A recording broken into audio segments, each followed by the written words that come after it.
ஹதீஸ் 137.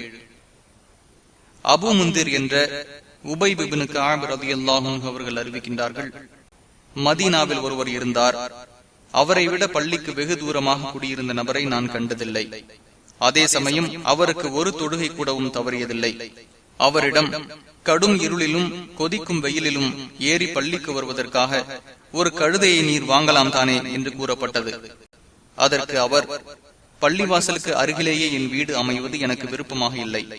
காரணம், பள்ளிவாசலுக்கு நான் நடந்து வருவதிலும் நான் என் குடும்பத்தாரிடம் திரும்பி செல்வதிலும் உள்ள காலடி எட்டுக்கள் எனக்கு நன்மைகளாக எழுதப்படுவதையே நான் விரும்புகிறேன் என்றார். ஏனெனில் உனக்கு அவை அனைத்தையும் அல்லாஹ் சேர்த்து வழங்குவானாக என்று நபி ஸல்லல்லாஹு அலைஹி வஸல்லம் அவர்கள் கூறினார்கள் என்றும் கூறினார். முஸ்லிம் 663.